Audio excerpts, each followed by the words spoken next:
Good morning, good evening, good afternoon. Welcome to NYSA Presents, where you see what you've been missing in 3D. But you're going to see what you've been missing in 3D without me this week. Our host is Jim Harp, as well as this great presentation he's got planned. Of course, we've got the Anaglyph Jukebox and Paul Hutchence 3D Journey. Next week, we'll have Linda Law from the Holo Center. It's going to be a great interview. It's like holo as in holography, not in hole in a donut. Although, remember, don't be stingy with your shutter and share your joy, count your blessings. See you next week. It's going to be a great show. Take it away. I guess I'll hop on. Not really technically the host today. We have the whole crew is on here working to get this show to happen. Thanks, Johnny, for the pre-recorded intro.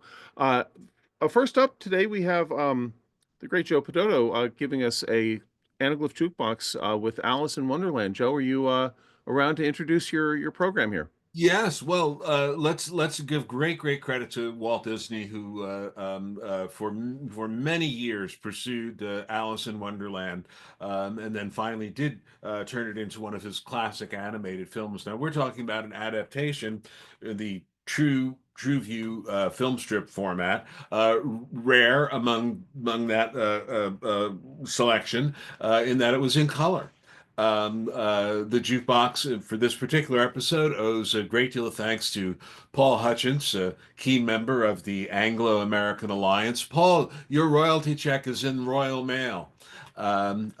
It's very rare that you find information about the artists who worked on these drawn true views, but this one, I think, because it was Disney and because it was a high-profile project, there was actually some information about the artist who drew these, Nelson Williams. Some of these actually used a precise 3D drawing machine for better alignment. Some of these were actually, one image was traced from the actual film cells provided by Disney. So, a wonderful look back, true view format, Walt Disney and Alice in Wonderland. And if we could have Herb take it away.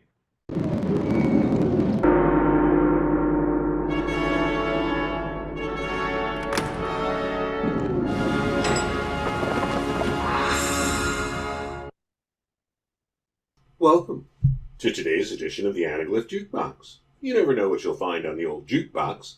Let's press B31. Okay, we've got Walt Disney's Alice in Wonderland in 3D. This segment features a rare, color 1951 True View film strip produced as the company was about to close down. Walt Disney's Alice in Wonderland in 3D. This strip is from the Sheldon Aronowitz collection, and unlike most color true views, this one is not faded or redshifted and retains its original brilliant color. Thanks, Sheldon. There's a great deal of information online about this classic Disney animated film, and Walt's childhood fascination with the story, and his several attempts to film it. But the real surprise was to find a short article online by J. Clement about Nelson Williams, the artist who is credited with the stereo drawings for this and other Disney True View strips. Quote, "The 3D freehand pictures are well done, but the vertical alignment is often slightly off for various details. The 3D drawings for Viewmaster by Lou Turner used a precise 3D drawing machine which achieved excellent alignment. The latter drawings by Pete Dorset also had very good alignment because he used a medical 3D viewer to guide his freehand work. Pete's drawings also had much more detail than the other earlier artists. Bambi was uncredited, but it looks like the work of Nelson Williams. In either case, the drawings are so similar to the movie that one side may have been directly copied from a movie frame." In 1923, Walt Disney was working at the Laugh-O-Gram Animation Studio in Kansas City, producing short cartoon films that failed to find much of an audience. Disney's last series there was Alice's Wonderland, with young actress Virginia Davis playing Alice. She first meets Walt at his animation desk, asking, "I would like to watch you draw some funnies." First, the animation board comes to life with a series of scenes with the cartoonists gathered around it, cheering on the action. By mid-film, Alice has taken a train ride to Cartoonland and is the only live-action figure in an animated world, in a very loose translation of the 1865 book by Lewis Carroll, and certainly heavily inspired by the hugely successful Out of the Inkwell with Coco the Clown by Max Fleischer in 1918, and the Felix the Cat cartoons by Otto Mesmer in 1919. Unfortunately, Laugh-O-Gram went bankrupt, and Disney's cartoon short Alice was shelved. He did use it to drum up business and found a distributor in Winkler Pictures in Los Angeles. He and his brother Roy Disney went out to recreate their Kansas City animation crew and rehired Ub Iwerks, Rudolph Ising, Friz Freleng, Carmen Maxwell, and Hugh Harmon to form the Disney Brothers Studios. All these men would go on to have distinguished careers in animation, and together they produced 3 years of Alice shorts from 1924 to 1927. In 1933, Disney considered making a feature-length animated and live-action version of Alice starring Mary Pickford, but those plans fell through. In 1938, after the great success of Snow White, Disney bought the film rights to Alice in Wonderland along with the Sir John Tenniel illustrations and began planning his adaptation. 13 years later, Disney's Alice in Wonderland, billed as an all-cartoon musical wonder film, opened in New York City on July 28, 1951.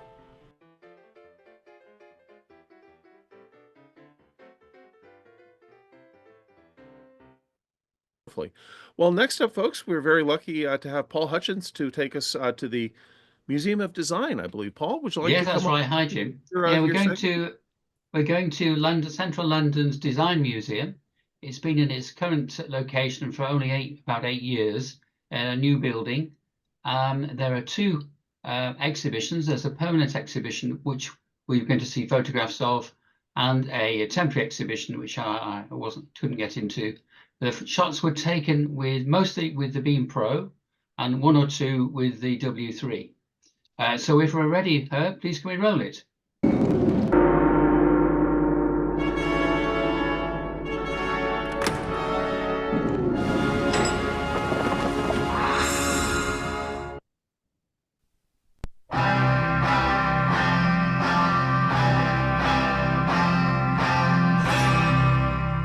They seek him here, they seek him there. His clothes are loud, but never square. It will make or break him, so he's got to buy the best, 'cause he's a dedicated follower of fashion. And when he does his little rounds round the boutiques of London town, eagerly pursuing all the latest fads and trends, 'cause he's a dedicated follower of fashion. Oh yes he is, oh yes he is, oh yes he is, oh yes he is. Thinks he is a flower to be looked at, and when he pulls his frilly nylon and his raked up tight, he feels a dedicated follower of fashion. Oh yes he is, oh yes he is, oh yes he is, oh yes he is. There's one thing that he loves, and that is flattery. One week he's in polka dots, and next week he's in stripes, 'cause he's a dedicated follower of fashion. They seek him here, they seek him there, in Regent Street and Leicester Square. Everywhere the Carnation army marches on, each one a dedicated follower of fashion. Oh yes he is, oh yes he is, oh yes he is, oh yes he is. His world is built round discotheques and parties. His pleasure-seeking individual always looks his best, 'cause he's a dedicated follower of fashion. Oh yes he is. Oh yes he is. Oh yes he is. Oh yes he is. He flits from shop to shop just like a butterfly. In matters of the cloth, he is as fickle as can be, 'cause he's a dedicated follower of fashion. He's a dedicated follower of fashion. He's a dedicated follower of fashion.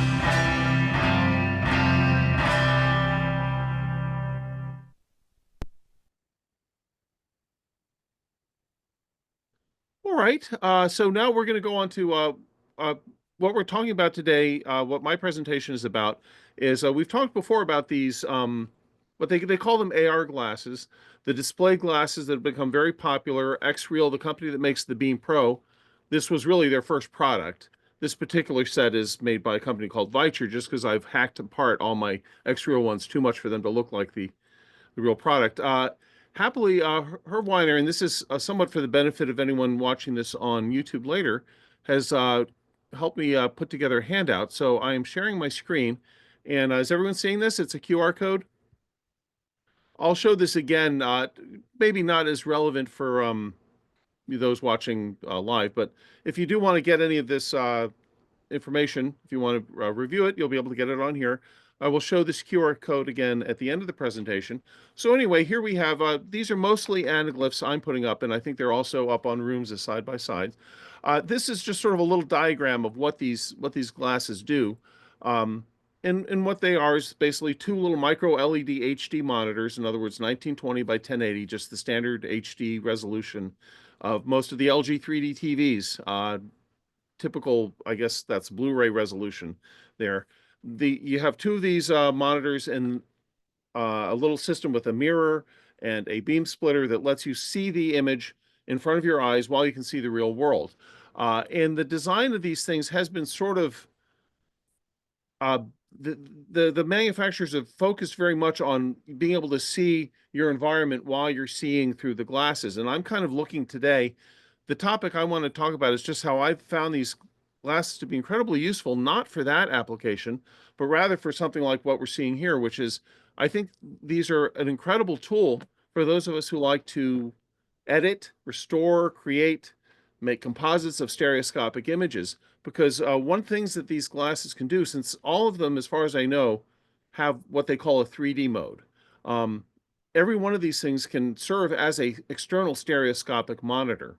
And what I'm talking about today, I'm not really focusing on any specific product, because really all the X-Real, the older N-Real, current X-Real, the glasses that come with the Beam Pro, people often use the Air 2s or the Air 2 Pros. They all pretty much have very similar functionality as far as what we're talking about today. So this isn't really product specific, and hopefully some of these ideas will be more relevant as this technology develops. It's still fairly new, but just to explain what we're seeing here in this image, it's sort of my attempt to depict one of the applications I'm finding very useful, which is that you can see this guy is editing a stereo pair on his laptop, and while he's doing that, he's able to see a stereoscopic view of that pair through the glasses in 3D mode. We're going to talk a little bit more about how that works. It's important to understand what stereoscopic mode means on a pair of AR glasses. And I do want to immediately come in and say, yes, these are not really AR. Augmented reality, it's one of these things, like so many other terms, that has got kind of misused in the marketing world. True augmented reality would mean that these glasses would be giving us digital objects that we could interact with, that we're aware of our real space. Augmented reality is still very much in its early stages, although I will say Apple has taken it quite far with the Apple Vision Pro. So even though I keep using the term AR glasses, really the best thing to call these is display glasses, because that's what they are. They are basically, the best way to look at these, honestly, is that they're just another external monitor for whatever you plug them into. If you plug them into any recent laptop, the laptop has to have what's called micro display over USB-C. Most current machines do. Any Mac after 2020 will have it. Most new Windows machines have it. Most phones do. A new iPhone will let you do this, but the idea is that it has to output HD video over USB-C. So what this diagram here shows is how these things allow you to see a stereoscopic image. And what they basically do, normally they're giving you a single HD image. When you go into stereoscopic mode, an HD image is split. So each side is getting one long 3840 wide pair is being split in half. And here's the problem with that, or here's an example of the issue that can come up with it. If I can get to my next image. You would think, well, I'll just take my stereo pair and paste it on here. So here I've taken a stereo pair, I've pasted it on these glasses. What could go wrong? They have a stereoscopic mode. All right, so I'm going to quickly show what the problem with this is, but those of you with sensitive eyes might not want to try fusing it, because this is what can go wrong. If you were to take what I just showed, put it on any pair of AR glasses and try to fuse it, you would get this.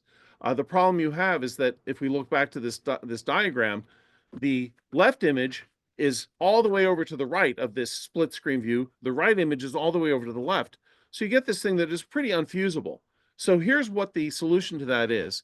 And since we're talking about, ultimately, we're going to be talking a bit about Photoshop editing techniques. This is what you're going to need to use anytime you're editing something in Photoshop and giving yourself a stereoscopic monitor. You're going to need to have your left and right images separated on separate, at least in separate positions, and each image needs to be centered on that 1920 pixel wide screen. So you can see what I've done here is I've taken my left and my right images, and I sort of have these two virtual 16:9 monitors, and each of them has the image centered in it. Now, if the image happened to be a 16:9 ratio, then I wouldn't have to do that. But most of our stereo pairs they vary. Certainly, if you're working with old cards, they're going to be much more narrow than that. I do want to stress that this doesn't mean that you need to be editing in Photoshop 1920 by 1080 pixel wide images. They can be whatever resolution you want. The trick here is about the ratio, the format of them. So the way I do this in Photoshop, there's any number of techniques, and I know a lot of you know more about that piece of software than I do. But the way I approach editing stereo images where I want to be able to look at them in glasses like this is I set the size of the image. I don't resample it, I don't change the resolution, but I just make it a size of 9 inches tall. I then make the canvas 32 inches wide, which I can then split into two 16:9 virtual screens.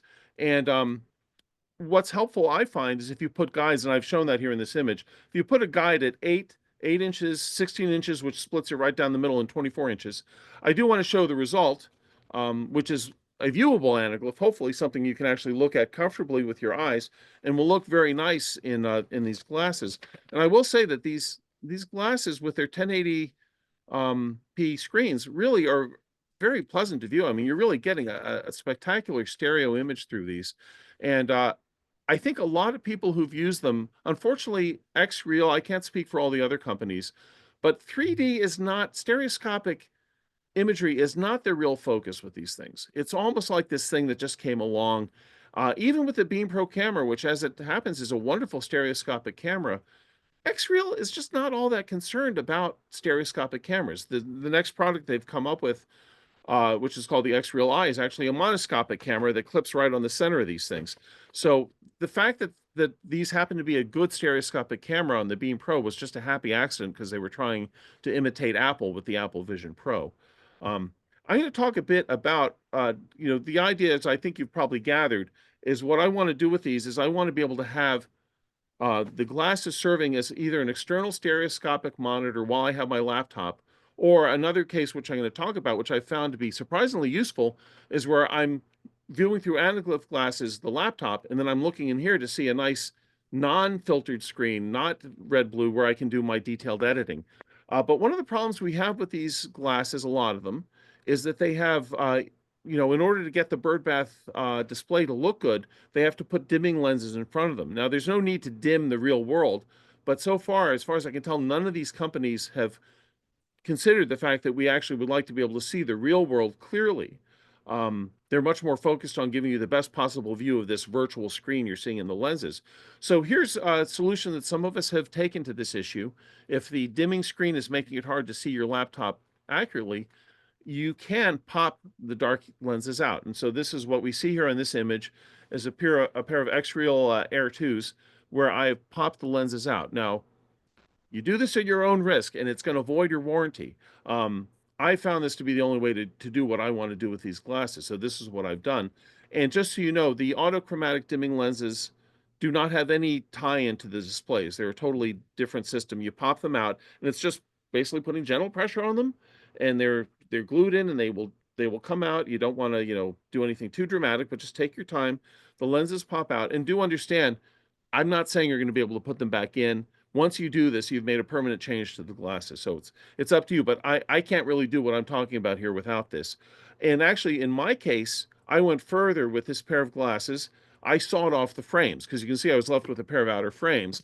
And then there is an issue where the birdbath optics were depending on that darkened screen to filter light out so that you could get some contrast on the display, which is a beam splitter reflection. My solution to that is that I just put electrical tape over the front of the birdbath assembly. I'm not particularly concerned with being able to see the real world through the display. That's been a big part of the design of these products, and honestly, I think it was not really a well thought out design because the screen here, it's not like putting on a VR headset with an immersive view where your entire field of view is taken up. This is only using about 45 degrees of your field of view. You can see plenty of the real world. It's not that important from my point of view to see the real world through the display.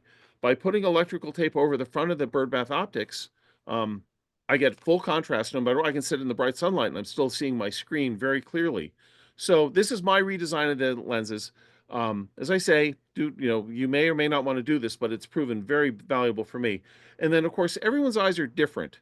What we're talking about here in terms of, using two screens for editing 3D, it does require that you see both this virtual screen in the glasses and the real screen you're looking at on your laptop or whatever. You need to see both of those clearly.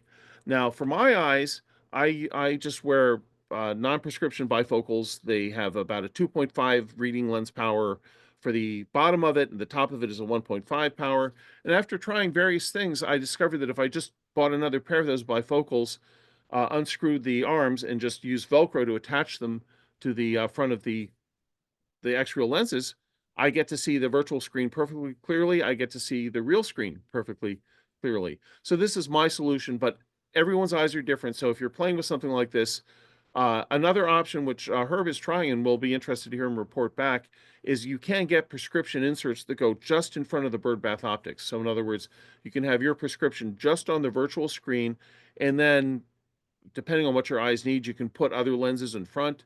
So there's various ways to do this. I don't want to get too deep into this. I only just want to show all this only because the ideas I'm talking about here with using two screens to edit 3D, you need to be able to see both screens very clearly. And unfortunately, some of these glasses, as they come from the factory, might not do that without some modification. And then this was sort of a surprise discovery. I didn't expect this, but as I was trying to put the Anaglyphs together for that wonderful presentation of Kita's stereos last week, got them at the last minute. I thought, what's the quickest way I can do these? I tried just attaching a pair of red cyan filters to the front of it. And what I did then was I had the virtual screen was a non-filtered. In other words, I'm seeing that directly without Anaglyph filtering. So I was able to see my first window, and then my second window, my real laptop, I'm seeing through Anaglyph. And this is an amazing way. If you're into making anaglyphs, if you have to do a lot of anaglyphs, it's so amazing to be able to have, you can see it unfiltered. So if you're doing convergence, now when I edit anaglyphs, I'm usually the process is like I have the glasses on, then I take them off to check something, then I put them on, I take them off.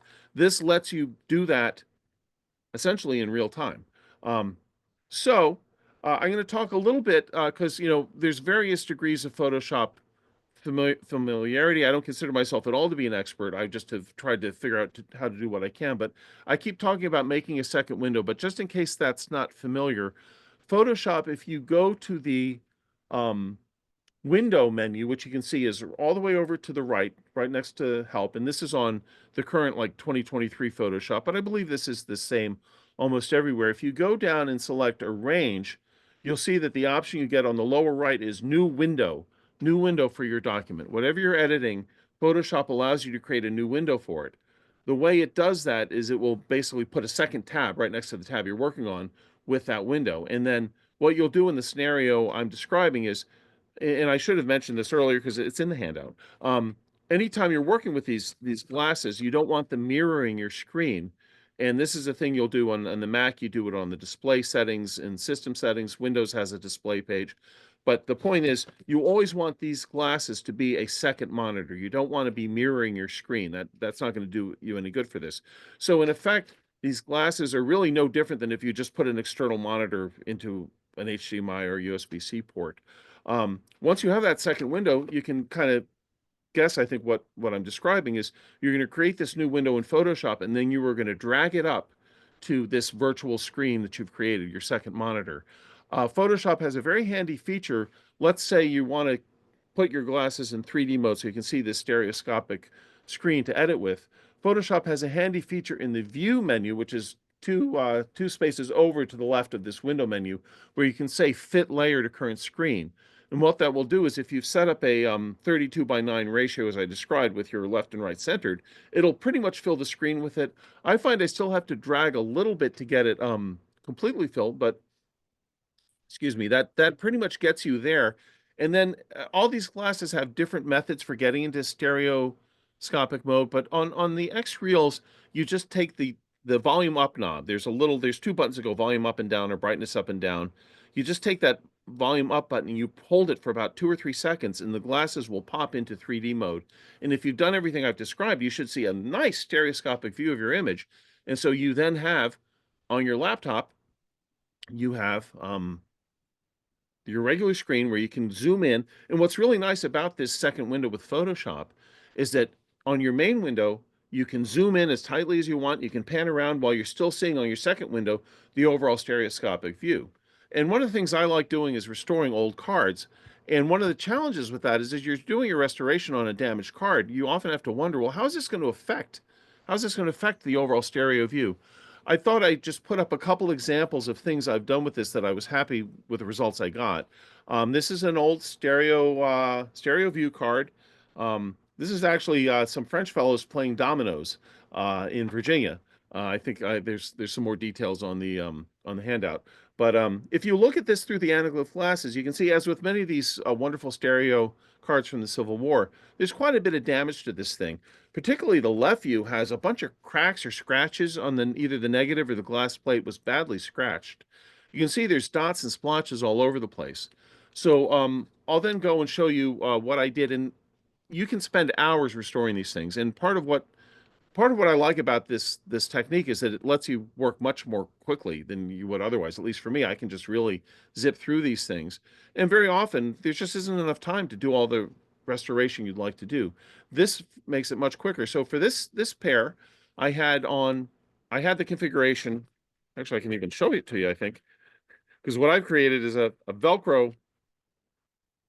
pair of Anaglyph glasses. I know I've got to make sure it has a little stick of Velcro out in front of it. I put a piece of Velcro in front of my glasses. And so this is the configuration. It's not at all scientific. It doesn't have to be. You just need to be able to have this thing kind of straight so I can see through my lower view. I'm seeing the laptop through the Anaglyph glasses. Through the virtual screen, I'm seeing this very nice detailed view where I can zoom in and do whatever I want with it. And that's how I edited this. So what I did, and a wonderful thing that the Photoshop external window lets you do, which is so perfect, you'd think they designed it for Anaglyph editing, is on your second window, you can select which channels you want to see, and that doesn't affect your laptop. So in other words, you can be saying, I only want to work on the red channel, and then you see only in black and white that red channel. You can go in and do all your little fixes. I did a lot of healing brush. I did a lot of cloning. There were a couple places where I even did some painting. And what was nice as I was doing this is the entire time I was able to just look up and see, or actually in this case, look down and see a stereoscopic view of what I was doing. Here's another old Civil War view. Captain Gibson with his artillery guys. And this one wasn't as badly damaged as the one before, but it had what's a fairly common issue with old stereo views you're restoring is some of it had faded. You can see on the, I believe it was on the right image, things had faded quite a bit towards the left side of it. So for this one, I used the other technique where I had a stereoscopic screen on the glasses, and I had my laptop just showing me the left and right. Now, one of the advantages of that technique, it's pretty easy to zoom in on the bottom. You can zoom in, and the Anaglyph, in contrast, the Anaglyph is actually sort of fun because you can zoom in on both screens. But with this one, the big advantage of using this method is that I'm able to use multiple layers in Photoshop, which once you're in an Anaglyph and all you have is red and blue-green channels, you don't have that ability. So what I was able to do was I created an adjustment layer for levels and masked it out, so I only painted it in where things were a little bit on the dark side. And I'll show you my restored version of it. I might have actually gone a little bit too far with restoring the color, but I was able to clean this thing up very nicely. And once again, I was able to clean it up very quickly. And some of the other things that using this method let me do, since I'm not dealing with an Anaglyph, I'm presenting it here in Anaglyph, but I was editing a side-by-side pair. So on my bottom screen, I'm looking at the individual left and right side. On my virtual glasses, I'm seeing a nice stereoscopic view of it. And this is so helpful because when you go in and you're doing this restoring, as you're getting rid of things, perhaps you're using the healing brush on something, you don't always know, is this a spot or is it a pebble? You can't always tell whether something is debris or if it's actually something from the image, but you can tell right away if you can look up and see, oh, when I got rid of that spot, it actually created retinal rivalry. I'm going to undo that.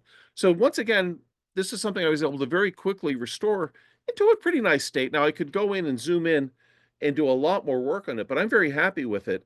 And also for this, there was some retinal rivalry in the pants leg of the guy on the left. I'll see if I can show that. You can see there was a spot and some splotches and some things there that kind of made that a little hard to view.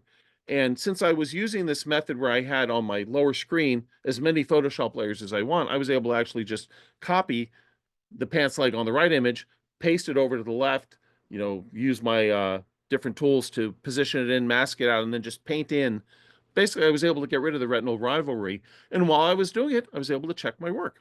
Now I'm going to go to one other use case that I found very helpful, to be very helpful with. One of the things I really enjoy doing is compositing 3D, which is brutally difficult. At least I haven't found a way to make it easier. It's gotten much better with Photoshop, but here's an image I took. This is at the museum, the Air Power Museum, which is a wonderful place. The New York Pinup Club does a shoot there every year. And so here's a model on a nice Jeep.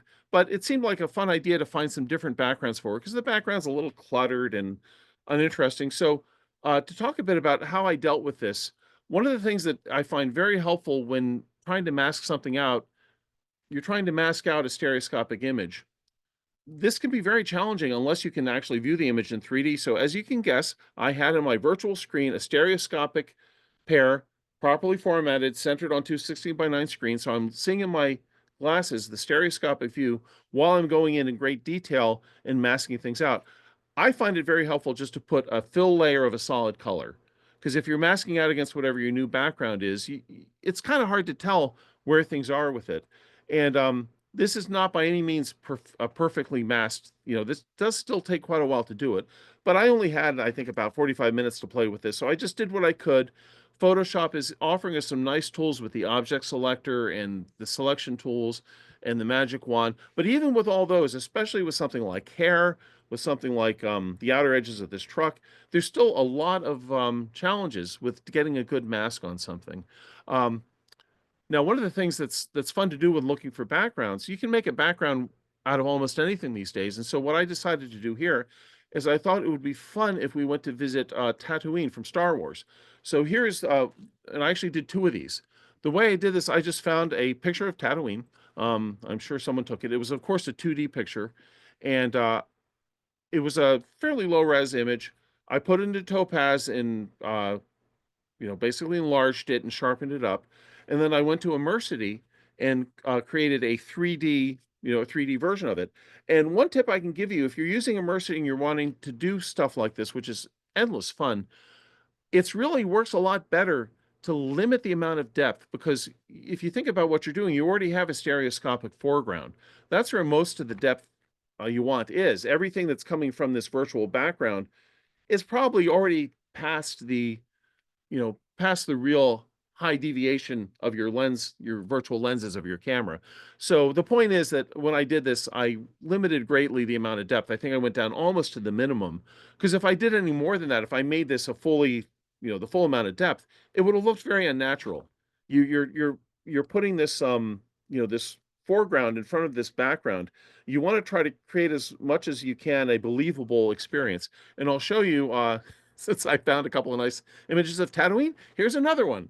So I put the same model. A couple of other things about doing this. It's helpful to think about where the light is falling on the model. And so in some cases, I think I reversed the image, the background image, just so that the lighting made sense. Highly helpful to fiddle with the amount of levels, the brightness, the color of the background. You sort of want to do whatever you can to make these two things match. And once again, doing this is immensely easier when you have a stereoscopic reference that you can constantly look at while you have, the detailed editing platform to work on. Other things that I find helpful for this kind of compositing, it's actually helpful to blur. Usually this background ends up sharper than it would be in real life. And even though that kind of goes against our years of working to get low aperture, good depth of field, it's helpful to blur things in the background. And another thing I often do is I'll make 2 layers of my background image. I'll blur one of them, and then the other one will be sharper, and I'll mask it out, and then I can gradually add more detail to the foreground. And all these things just kind of help the eyes to accept that what they're seeing is a real thing. So that's all I have here, but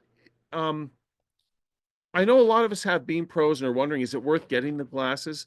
And so this is just another argument to where it really is fun to have these, and you can still get the X-Real Airs, I think, for about $200. So it's not necessarily of incredible expense. There are lots of variations of these, and I love the newer ones, the X-Real ones that give you a three degrees of freedom screen floating in air, but you don't have to have that to do any of this. This will all work fine on the X-Real Airs. And I'm going to, once again, mostly for the benefit of those on YouTube, here's the handout that just has all this stuff written out for anyone who wants to refer to it. And that's pretty much it. If there are any questions, we will go to the after party. And I know some of you probably have some good Photoshop tricks that I don't know that you might want to suggest, and that's all welcome. But this is the way I'm going to do 3D editing from now on. I can't imagine, having played with this, I can't imagine editing an Anaglyph without having the option of seeing, a reference image in 3D. This is the only way I'm going to do it from now on. So that's why I thought it would be interesting to share. So I guess that gets us to the end of the program. Unless, am I missing anything to my Jim? co-host? Could you show again your glasses, because while you were sharing your screen, you were in a small. Oh, sure. Well, Green. in other words, I'll show my messed up doctored glasses. Thank you. Yeah. Let's see. I know it's difficult with this, but yeah. So anyway, just as a comparison, this is a pair of Vichers that are as they come from the factory. I hope they're visible here, and you can see this is what they look like. They have these darkening lenses on the front, and then if you turn them around, you see the whole birdbath optics. And basically, what's happening here is the top. There's 2 down-facing micro OLED monitors here. Very cool. Sony makes some amazing devices. And then there's a whole mirror assembly that's then allowing the reflection of those monitors to come out. What I've done to optimize this thing I'm doing with trying to use these as editing tools for 3D is I've popped out these front lenses. I didn't do it on the Vichers because I'm not really using them at this point, and I wanted to have a reference pair for other experiments. But literally, I just push the lenses out. At your own risk, voids the warranty. I didn't tell you to do it, but this is what I've done, and it's really helped me. And then here's what I've come up with, this is what I had photos of. You can see they're messy. They've just got black electrical tape over the lenses. I've cut the frames out, and then on the other side, you see just my bifocals that I always wear. A pair of them is taped onto here. And so that's the exact same glasses I'm wearing right now, just for looking at the real world. And it's kind of interesting for me, if I take these off and put these on, I'm seeing the exact same thing in the real world. It's really nice for, I used to sort of have this thing where I would put these glasses on, and I would always be having to adjust to what have I changed, what's different. But now with this particular solution, it's to my eyes, it's just the world looks exactly the same, whichever one I'm wearing. So I found it to be very helpful for this kind of detailed editing a lot of us like to do. And even though the glasses are expensive, but if you look at them as an HD an HD stereoscopic monitor, that's going to cost you at least $200 wherever you can find, if you can find one. They're hard to find these days, and it really can function as that.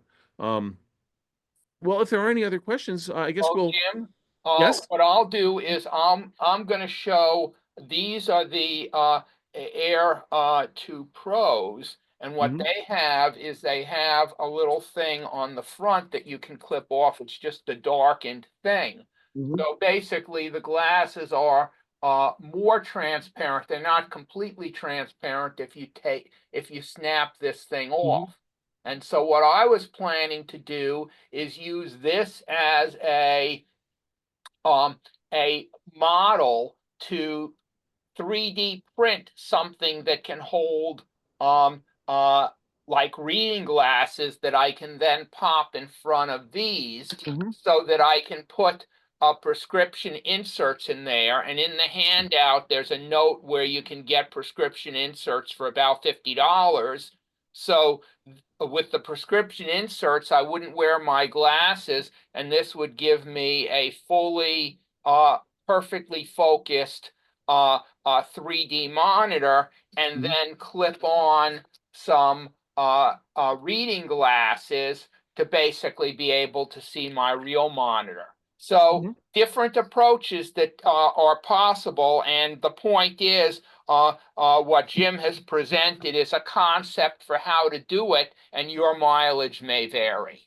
Yeah, and of course, everyone's eyes are different. I hope you'll report back once you get these prescription lenses. I'll be curious to hear, how do you find that they give you that perfectly crisp view of the virtual screen? Because this is a challenge with these things. And it's funny, if you read Reddit, if you read comments, the most common complaint is, "Oh, I got these glasses and I'm returning them because I can't see them clearly."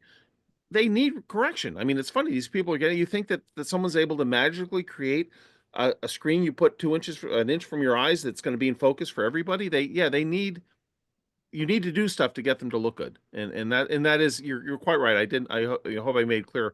I'm not saying, hey, everyone, pop your lenses out, saw them, and buy Jim's bifocals, because that works for me. It's going to be totally different for everyone's eyes. And whatever works for you to be able to see the both monitors. I'm having so much fun. It's just so much easier to edit some of these things that used to be quite grueling. So that was the point of all this. So I hadn't ever used my X-Real glasses for anything other than viewing the Beam Pro Mhm. until Jim mentioned this approach. And then all of a sudden I said, okay, I'm going to try plugging it into my computer, as a second screen. And I was able to look at StereoPix rooms in stereo on my glasses. And I was able to open up Stereo Photo Maker and look at images in Stereo Photo Maker on my glasses. And basically, the problem was they weren't perfectly in focus because I didn't have the prescription lens inserts. But I said, wow, look at what this concept is doing. I have a 3D monitor that I can clip on and not have to run down to where my 3D TV is to look at things. So It is. I'm glad you mentioned that, Herb. It is worth saying that the rooms. I was talking about the problem with just pasting a stereo pair into this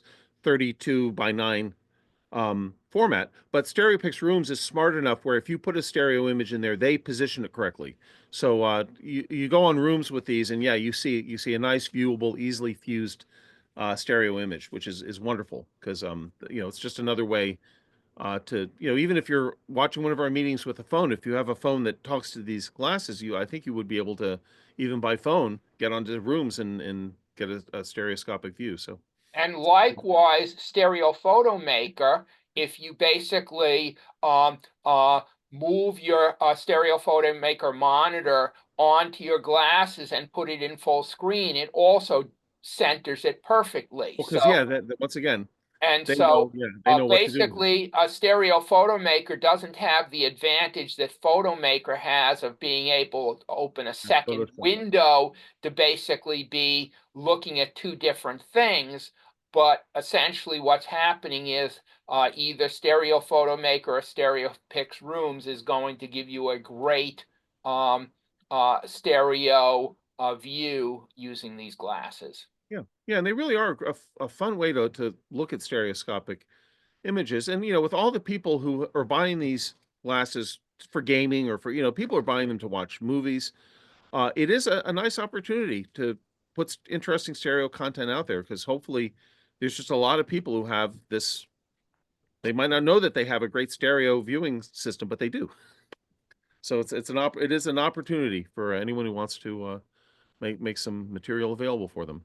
So, Jim, would you like me to play the end credits before we switch to the after party? Yeah, I think that's helpful. I believe it's helpful for YouTube and for archiving the shows and everything. So yeah, we'll play the credits and then we can hang out for a while. And if there are any questions, and I certainly look forward to hearing other ideas about how to use these things for for creating and perfecting stereo views. So yes, if you don't mind, Herb, go ahead and run it, and we'll hang out.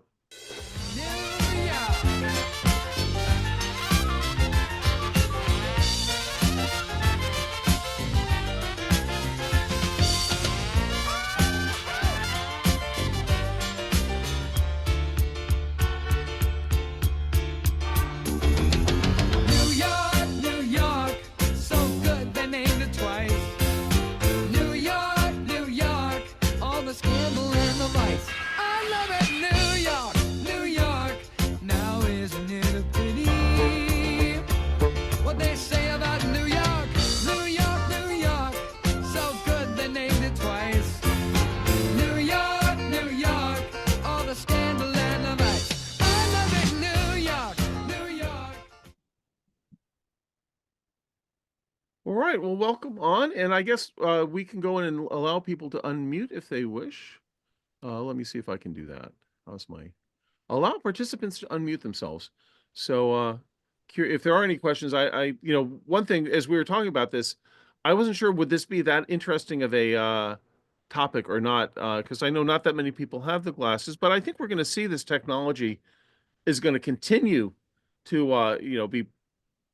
We're gonna see this on the market, more and more different forms of this, and so I think there'll be more opportunities to do very cool things with 3D editing for those of us who want to pursue it. So, Robert McAfee, we're talking about the Vitrue glasses. I still needed corrective lenses, even though they have a little diopter adjustment. It's not enough for my old eyes, but it is a nice feature. As far as I know, none of the other lenses on the market have that. And it'd be nice if there was a diopter adjustment on these things, just to make it easier to share them, because that is one thing. It's a little challenging if someone wants to, well, what are you looking at in there? Unless they have your exact vision, it's a little difficult to share. This is also an issue that comes up with the Apple Vision Pro, where it's very specific to each pair of eyes looking through it. And the same thing with the MetaQuest. Basically, Yeah, I already ordered the prescription inserts for the Quest 3, and boy, they make the thing a pleasure to use. And so it was just that I wasn't using these X-Real glasses often enough to make it feel worth it to order it, until I saw what Jim was doing, and I said, okay, flip the switch. Yeah, and I just got, and I haven't had a chance to put them in yet, but I got adjustable lenses for the Quest 3. In other words, I forget the name of the company that makes them, but they actually are sort of like, tunable lenses. They use this concept of the two lenses that, if you have two different magnification lenses and you move them over each other, somehow you can get adjustable focus. I'm not sure how well it's going to work. I was just very curious, because I'm always wanting to share the Quest when I'm playing with it, and it is frustrating that people put it on and it's not in focus. Well, it turns out that you don't have any astigmatism, so yours is just a spherical adjustment. Yeah. So that would be true. I have astigmatism. Oh, so sure. there's a cylindrical as well as a spherical component to the prescription, and so basically I need to get prescription lenses to correct the astigmatism. Okay, and we do have the caption this poll available, so please, everyone, that's in the chat. Make sure you go on and I think the poll works these days that you choose 3. All right, and there's some very good captions indeed. So, and of course, if anyone else has anything they want to talk about, we don't only have to talk about virtual stereoscopic monitors. I had a couple of items I wanted to chat about. Oh, awesome. Hello, Ron. Good to see you. Howdy. Thank you for the presentation. Very interesting. I wasn't sure I was going to like these type of AR glasses, but when I got my X-Real 2 Airs, I was blown away by the quality in this tiny monitor or sensor, display, whatever it is, that they could pack that much, and how they could get the light, to be visible from such a short distance through whatever crazy optics they're using. So that was exciting, but I have to say that I returned the X-Real 2s because I'm looking at this X-Real 1 Pro that is supposedly a wider field of view. Yeah, And I love my X-Real ones. That's what I absolutely, I think they're the greatest thing since sliced bread. And I'm very curious to see the pros, which I know are supposed to give us a little bit of a bigger image. And it sounds yeah, like they've improved their whole optical approach. So I'm really curious to see. I guess they're hopefully coming out in March. They're usually yeah, pretty good. that's what it says, Skip when 600 they say they bucks do. next month. And I also wanted to mention that I too have astigmatism, but I don't know why everybody, I guess not everybody can tolerate contact lenses, but I'm telling you, I love my contact lenses. I mean, I can look in so many viewers, the Quest, I mean, just, these glasses for close, for reading, I still need to wear cheaters, which, is like a 2.5 power. But, for distance, everything is nice and sharp with these astigmatism contact lenses, and they last for 2 weeks. And I mean, since I discovered that they're so great compared to, I guess, what they used to be. I mean, what that they can make them in such a tolerance of these diopters is amazing. A couple of other things I wanted to touch on. You were doing some scratch repair on those views, and I don't know if you have the subscription Photoshop. Oh yeah, yeah, they get my money. So there's this new instead of the healing brush, I've moved over to the remove brush. Have you looked at that? No, and I really should. Yeah. Is It's this the on 2024 version or the this is beta? I don't remember when they brought it in. I keep it pretty well updated. I think I've been using it for at least a few months, and it's using AI. So instead of trying to, like when you go over a houndstooth thing, I think I saw some nasty, repair stuff that you had to deal with. It through AI, the remove tool figures out what the anomaly is in that area and takes it out and fills in what should be there. And 99% of the time, it seems like it's spot on. It And is even the old healing brush, which I know is a much cruder form of what you're describing. I'm still amazed at how well that can work. exactly. Yeah, I mean, and I had been using that for, a long time. I mean, that was the leap from the clone, brush, which we've used, for a long time and thought this is fantastic. So AI has come in and made a huge leap in repair. Just thinking, So and this is probably unlikely just given what a small part of the market we are, but just think if you could have AI that knew that you're looking at a stereo pair and it could refer to the other side as it's doing this yeah. remove brush. Say, oh, and I see that the guy's hat has a badge on it because that was one of the challenges I had in the first Civil War view I was doing. Is this guy's hat was totally demolished, and I was doing it just trying to do a very quick. The whole point of what I was trying to do is like, here's what I can do quickly using this approach. But I really could have used to take his hat and replace the entire hat from the other hat, manipulate it, shape it, and all that if I Right. was really trying to make something to display. Yeah. But yeah, you see the potential, but as I say, I don't know if anyone's ever gonna, it would take someone to Yeah, do I mean, they don't care. Like you say, they don't care. Nobody cares about 3D except a handful of strange people. Yeah, Uh, it's and so, yeah, two other things I wanted to mention. One was that I don't remember having a problem with aspect ratio when I put on the X-Real 2 Air. I, I, I seem to get, even with realist format side by side, it came in, okay. correctly. Yeah, So I don't know if it's because the one isn't isn't doing it, or if the different I mean, glasses. I've gone through all their products.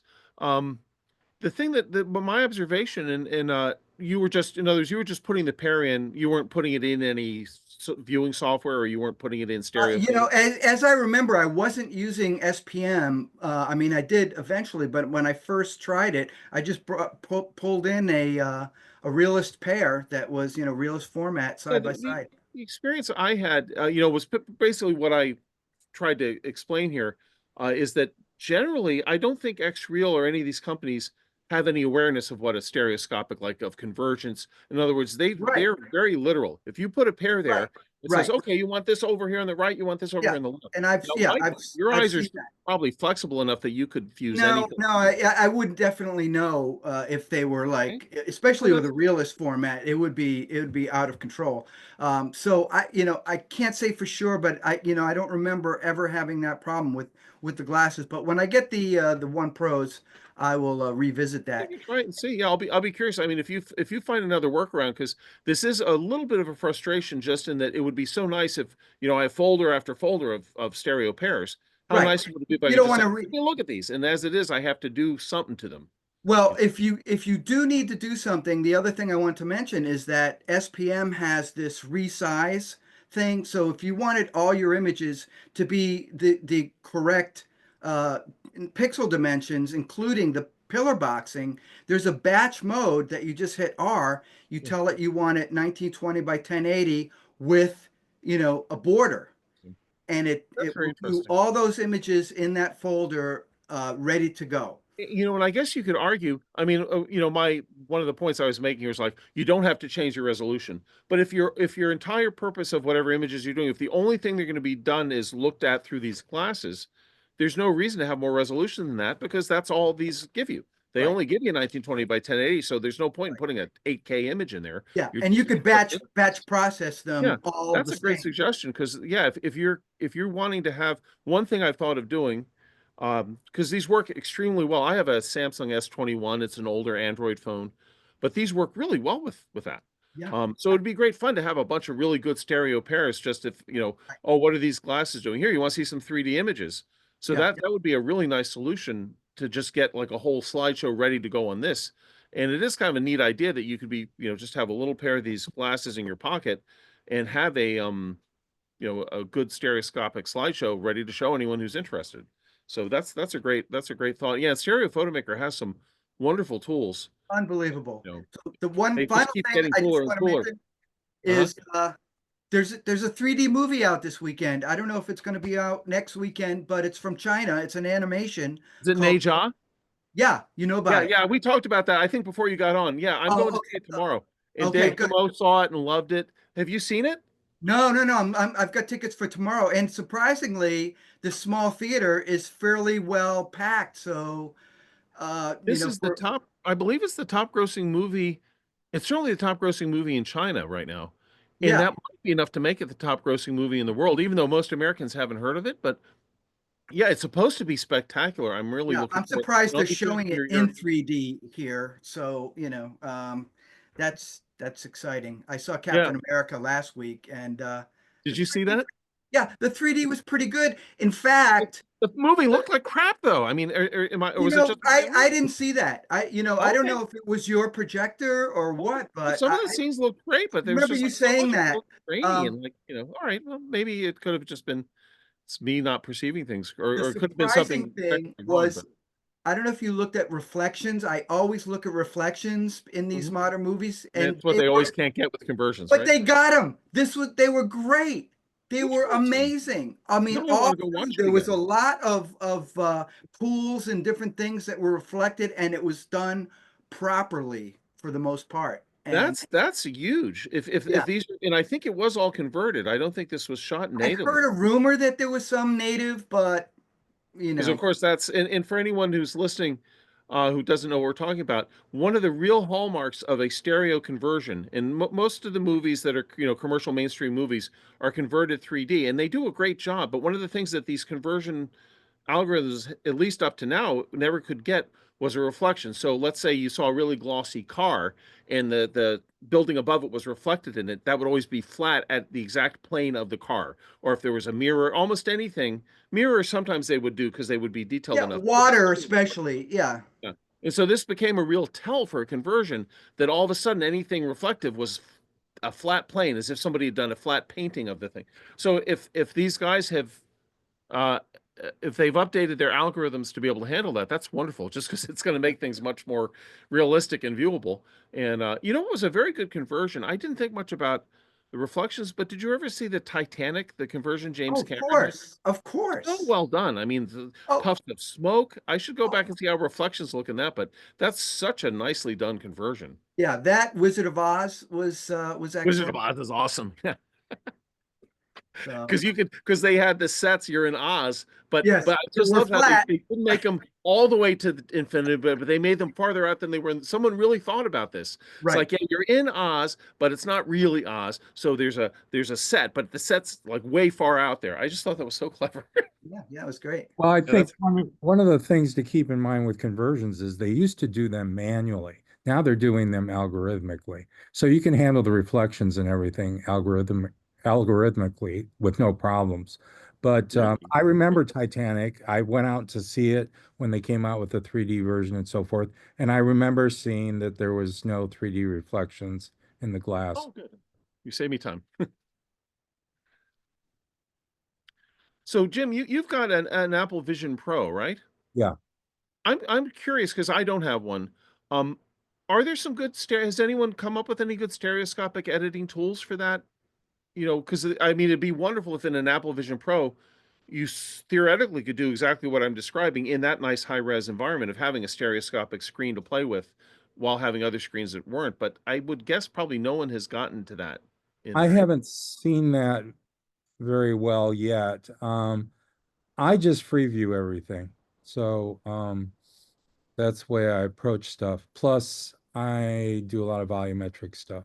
And so it must be a great solution for volumetric editing, right? I mean, it's fabulous. It's fabulous. Who is Jim F? Jim Fraser.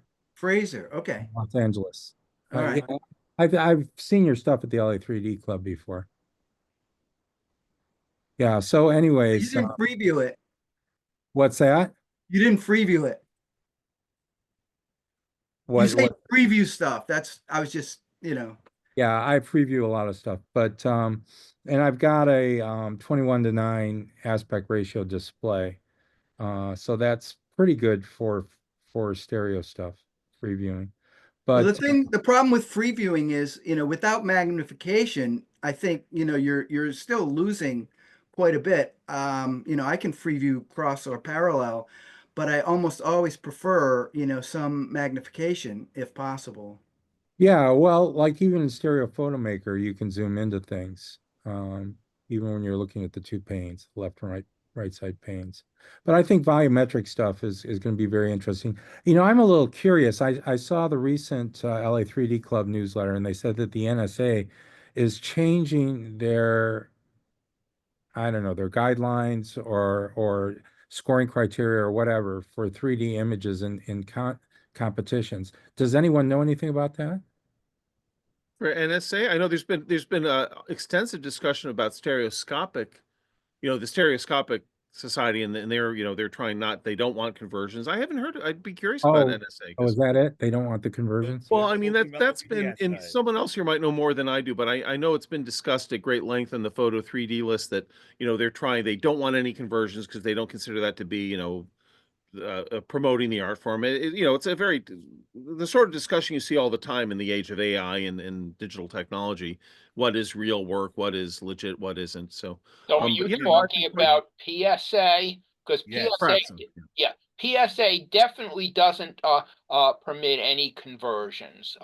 Everything must be from a camera. If it's stereoscopic, it must be from a stereoscopic camera. I think the change that people have been talking about is that for competitions, because the comment was regarding competition, right? For competitions, they're now requiring someone with a PSA of a certain level to be one of the judges? That's actually a different requirement. So that's a new requirement this year, that the PSA requires at least one of the 3 judges to have a PPSA honors. Now it's interesting because what some people are doing, including the Cascade Stereoscopic Club, is because you would need to have not only one judge with that qualification, but you need to have an alternate. So if you have only one PPSA judge and that judge becomes ill, you need to have an alternate who also has that qualification. So what does PPSA stand for? Is that like you've won some prizes there, or it's basically you have you have earned a certain number of acceptances in 3D competitions. I don't know exactly how many acceptances it is, but it's basically the concept that, and I'm going to use a painting as an analogy. I could not paint the Mona Lisa, therefore I am not qualified to judge the artistic quality because I can't create it myself. And so they're using that same concept in photography. If you are not sufficiently skilled in photography to photograph winning 3D images, then the notion is you are not sufficiently skilled in 3D to be qualified as a judge. So that's the position of PSA. And so what we are doing for the Cascade exhibition is we will have an alternate judge in case our primary judge is not available, who has PPSA honors in 2D photography. So, I mean, my preference would be 3 judges who are skilled in 3D photography, but basically there are so few people who have those honors that our alternate judge, might only have 2D. Are you going to be allowed to use AI judges? That's what I want to know. No, they have to be, they have to be actual humans. Did they specify that in the rules? Because if they didn't specify it. No, I would assume that there would be a separate category for conversions. I think the LA group does that. They have category pure, 2-camera 3D and conversions and. So what? So that's the club. That's just the club, though. It's not... So the Cascade Stereoscopic Club always welcomes 3D conversions. We welcome artwork. We welcome any stereoscopic images. They don't need to be photographs in our club. But for the PSA recognized exhibitions, they must be photographs. And so I think other clubs may do the same thing. What about editing of the photos? You are permitted to edit them, but you are not permitted to use AI tools in doing the editing. It's the concept that extends to when you were doing print photographs, you were allowed to use techniques in the darkroom to, for example, dodge or burn or things like that. So you are permitted to do editing, but not with AI tools. So you can't use Topaz, for example? That is correct. You can't use. Oh. Wow. Okay. Yeah, but it does strike me, although time will tell, that it's going to become more and more difficult to figure out these gradations. For example, Robert Bloomberg was talking about this healing or the replacement brush. Very powerful, and AI technology. I guess they probably don't want you using that, right? Because that is, in a sense, using AI to fix up your image. Yeah, that was Ron. I'm sorry. Abby, you talked about that. Yeah. So I actually asked a very interesting question about using Photoshop. So a lot of people who want to enter their photos in exhibitions would like a way to use Photoshop, but not accidentally use any of the AI Hi, Roger. techniques. Is there a way to turn off AI, to basically say, you know, click one switch that says don't use any AI, just use traditional, and all the AI tools would be disabled? And the answer is no, because Adobe isn't interested in that. You'd Well, have to use also, like version 6. I'm trying to think. In other words, you could use an older version of You the can software use from you can Right, use but an older version of the that software if version. it still works on the newest operating system. here's another thing though. A lot of cameras use AI. If you're shooting Exactly. with an iPhone, it's full of AI when it's shooting. So I don't see how you could eliminate. You'd have to go back to film nowadays almost to Yeah. eliminate AI from the processing. Yeah, it's challenging. I mean, I can understand, I debated this a little bit, quite a while ago on the Photo 3D list. And but the main reason I was interested in the topic was what I've done professionally for years is worked with synthesizers in theater and have heard the exact same arguments since 1995. I've been hearing that, oh, synthesizers, musicians will never work again. It's not real music if we're using a sampled string section. I mean, I've been hearing this all my life. And so I was hearing the exact same thing, like, well, if anyone can convert a 2D image, then no stereoscope, no 3D photographer will ever photograph again. It's like that's never what happens.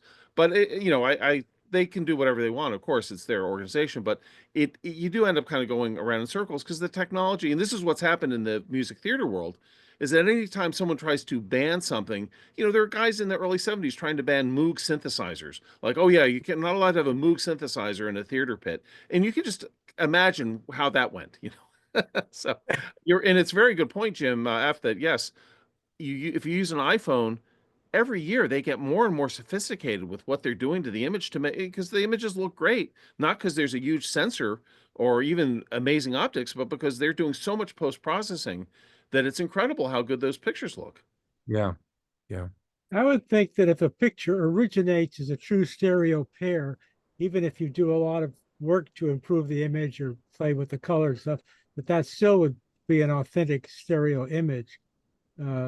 So yes, so there are many tools in Photoshop where you can do color correction that don't apply AI, and that's a perfectly valid photo. And basically, so the fact that I am talking about this, I'm just the messenger. I'm just trying to explain what the rules are. I'm not advocating for those rules. And in our own club meetings, we encourage conversions. We encourage every form of stereoscopic art, even if it's not stereoscopic photography. But I'm in this position where I have to talk. What do we encourage at our club meetings, and what do we require if you're entering an exhibition? Yeah, I know the LA 3D Club. I'm sure there are other people on here who know the details better than I do, but they've recently changed their rules, I believe, with regards to some of this stuff. I think it just becomes increasingly more difficult to determine what's really AI and of course, what's another real and aspect of what's that not. is the term AI is used very loosely.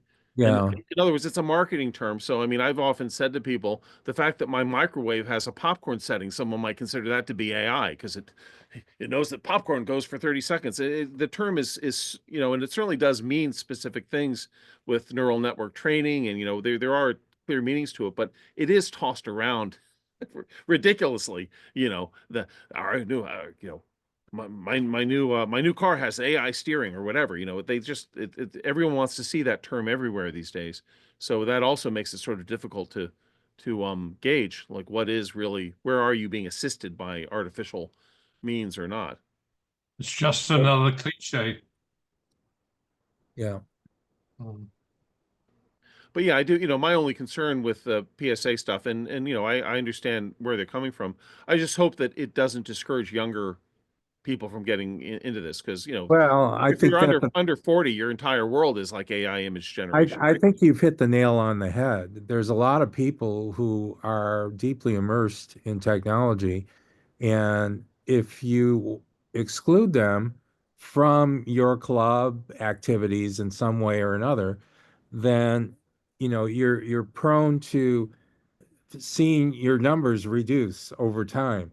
And you see this in a lot of clubs. I've seen it in the LA 3D club and so forth.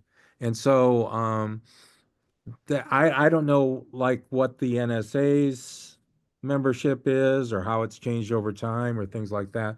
But I think that's something that 3D as a hobby sort of faces is declining numbers. Oh yeah. So actually, I'm going to mention one other thing which hasn't been formally announced yet, but basically the 3D division of PSA this year is going to be sponsoring. They used to do this in the past, what they call a no-star competition. And so that is open to PSA members who have never earned stars by applying for recognition. So it's basically open to the less advanced photographers, and I will be chairing that competition. And so more details will be forthcoming, but that is an attempt to bring more people back into 3D. Of course, the rule is still no AI, but at least you're not competing against all these people who have won awards up the whatever, and so beginners will have a chance to take home some medals in that. Cool. Well, good for them. That's a great idea. Yeah, if you'll let us know about that. I'm sure I'm not the only no-star person on here, so it'll be very, very interesting indeed. I think we've got the same problem. Can I? Yeah, both Please. sides of the. Yeah, Hop in. I think we've got the same problem both sides of the Atlantic. With this hobby, and I'm into ham radio. Same things happening. We're not getting young blood. Yeah. And if you excuse, I mean, if you think about Avatar, was entirely done in CGI. So if you're going to exclude CGI or AI or whatever, you're just going to exclude the younger members. That's what's going to happen. I think an interesting thing was I was co-organizing a group of 7,000 XR developers, mixed reality developers, for like headsets and so forth. And we would pretty much never get anyone over 60 in those meetings. But then I also belong to the LA 3D Club, and we pretty much, well, we do occasionally get people under 60 in those meetings, but it's mainly people over 60, I would say. And so you can see the sort of digital divide there. And it is an interesting thing. In fact, I used to be on the board of the LA 3D Club, and one of the things, the reason I got on the board was I introduced a workshop format. So we'd have these like 15-minute tech talks, basically, which they called mini workshops. And one of the reasons I did that was because I wanted to bring young people into the club to our meetings, and I couldn't see them sitting through the stuff that we typically did in the club because they were interested in fresh new things and so forth. And so that helped with that. But I think that's sort of a big deal. You're going to see a lot of people with Quest headsets and so forth, and they're experiencing things in 3D. And that might be sort of a pipeline to get people into these organizations and so forth. And they're going to be very interested in artificial intelligence and all kinds of technology. Right. I don't know if Jay is on. Are we ready to show the poll, or are we still looking for entries? Or votes? Let me see. It was a good set of entries this week. It's going to be a hard fought contest.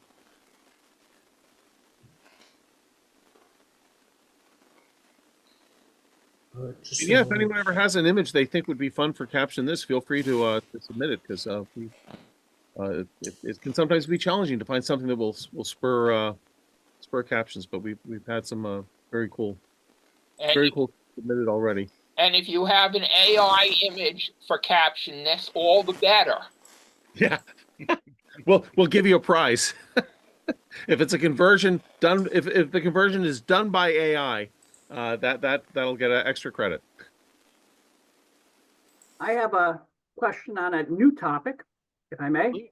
Please. So my daughter's elementary school, she's not in elementary school anymore, but they do an annual enrichment day where people come in and they teach the children about coin collecting, stamp collecting, making bracelets, whatever, some hobby thing. And I thought, wow, that would be a good opportunity to do a 3D photography, 3D viewing session. And I was wondering if the NSA or any of these other organizations have kind of a canned training PDF, PowerPoint, whatever that could be used for that rather than developing a new one. And if not, it would seem like a good opportunity to try and get younger people under 60 interested in the hobby. All you need is a phone or a camera. You can do it with this free stereo photo maker. So anyhow, I'm curious, are you looking for a pre-made slideshow with all the images, or are you just looking for guidance about how to set up projectors? Because I know a big issue, and this is something I've wondered about, and it's been discussed extensively, is only certain projectors work well for Anaglyph projection. I don't know if you're thinking of doing Anaglyph, but I'm thinking of is a very it's having fraught the with kids great bring peril. in their phones, or if they don't have one, having a camera, make an image, print out an Anaglyph for them, print out a side-by-side. Maybe they can do free viewing or cross viewing, something that they can come in and they can create, and they can have a worksheet that says, okay, get this software for your PC or get this software for your Android phone or iPhone, and you do it this way. You can make your own images and give them a free pair of Anaglyph glasses. And what age are you? there? What age are you targeting this to? What age group? Elementary school, so maybe like 5th, 6th grade. Wow. Okay. I'll be love to hear how that goes as far as giving them something to create themselves. That's really an interesting challenge. Just And getting. I think back about my own education within that same school district when I was younger. That's really the only time that they talk about vision is in elementary school. You study about vision and stereo vision, and maybe I don't remember talking about it in biology, but there's really no other opportunity. Yeah, no, that's I don't know of any such document, but it seems like it'd be a great thing to do to encourage exactly what you're saying, to encourage people to go and present present this stuff. Even just letting kids know if they go see a 3D movie, why is it 3D? What makes it, how does that work? A fun thing for the kids, and maybe a nice memory, when they're 30 years old and they pull this thing out of some scrapbook or something like that and take a look and they remember, and it's like I'm there because it's 3D. Well, it's too bad, we all had Viewmasters, at least in my ancient generation. Viewmaster was just a very common toy as a kid, and there's really not an equivalent that I know of for today's guys. Well, so if you were to use some of the Stereo Photo Maker family of apps, and if they've got a phone, they could just immediately take a stereo shot and put it in Anaglyph on the phone display. And if you give them a pair of red cyan glasses, they've got it. It's all there. Yeah, you're right. Yeah. In grade school. You want to share the poll, Jay, if sure. Or if you want to just go ahead and share it, please. Have at it. All right. Oh, good. We can see who the winners were. How did we do? That was the winner indeed. So how is this VR thing supposed to increase my typing productivity? Congratulations to all our winners. These are all great captions. And actually, should I could show the image again just for those who've joined us. Let me do that. Just so no one is wondering what is it we're talking about. I will do a quick share of what this week's caption this image was. Here it was. So yes, these are the wonderful entries we're getting. This was a stereo card listing on eBay. I took one of their images, put it in Topaz and enhanced it, cleaned it up. And that's one of my favorite things to do is try to get freebies off of eBay listings. The more expensive the card, the better. Here we have it. Jim, yes? a short remark about rooms. I had the impression that this time the images were less sharp than in the previous sessions. And I think in your images there was quite a lot of JPEG artifacts. Did you use more compression this time to get a smaller picture? Well, I will say the images I took of the glasses were not incredibly, I just wanted to sort of quickly put those up. So those could have been, those certainly the glasses images were not great stereography. It's a good question. I mean, I did, of course I'm showing mostly restored stereo cards in there. Yeah, reduce them though for stereo rooms because some people complain that they take too long to upload on their viewers. So if you do really I high, can. and of course, I'm sorry, Dorothy, didn't mean to interrupt. Oh, that's fine. I can put them back in a bigger size on the viewer than the after show link. Yeah, for instance, if you take the model in the Jeep, I think there was quite a lot of JPEG artifacts around the edges. Oh, that's very helpful. Thanks for letting us know. 'Cause I didn't look at those.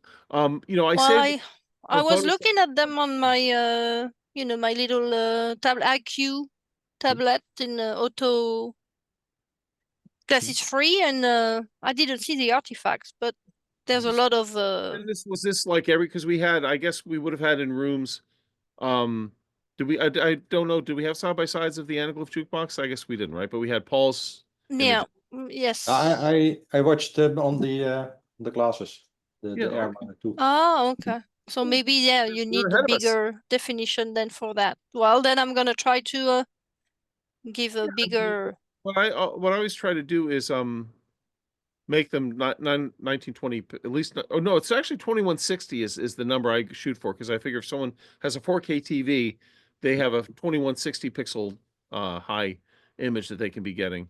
There's sort of no point in any more resolution than that for rooms, but that's good. We'll have to consider that. And there is always this trade-off, as you say, between the highest level of people end up having images that take all day to load over the internet. This is always the trade-off we have to contend with in this world of I have a comment about that. When I turn on the stereo pics room, you can scan all through the pictures if they're already there, and I scan through all of them, it loads them all, and then when I watch the program, it's able to put them up pretty much in sync with the. Oh, because you've preloaded them. Interesting. Yeah, you can preload them. At least I can. I'm just doing this on my computer, not on a 3D TV, nothing like that. So I don't know. That's standard behavior because it's just the browser cache. So any browser that keeps a cache, it's going to work. Okay, well, that's a recommendation for people if it's really. Thanks, Robert. Following along. That makes a lot of sense now that you mention it. Yeah, just scroll through them so they're ready to watch in real time. Well, I guess we've come to the end of this week's. Next week should be in these trade-offs, Jim. Could tariffs work? Yes, that's what we need is tariffs on tariffs. Because then everything will be ultra high resolution. So yes. Yeah, nothing I use is made in China, so I'm let's have at it. So good. We'll have a resolution tariff from now on. So I can play the closing credits whenever you're ready. Go ahead. Yeah, I guess we're ready to say good. Thanks everyone. I appreciate everyone coming on. Thank you for all your interesting comments about the various topics we're going on, and we will come back and do it again next week. So that was a lot of fun. Thanks all. Thanks to from this side of the Atlantic, a few of us. Thank you very much. Well, it's great to see everybody, and come back next week. We'll do it again.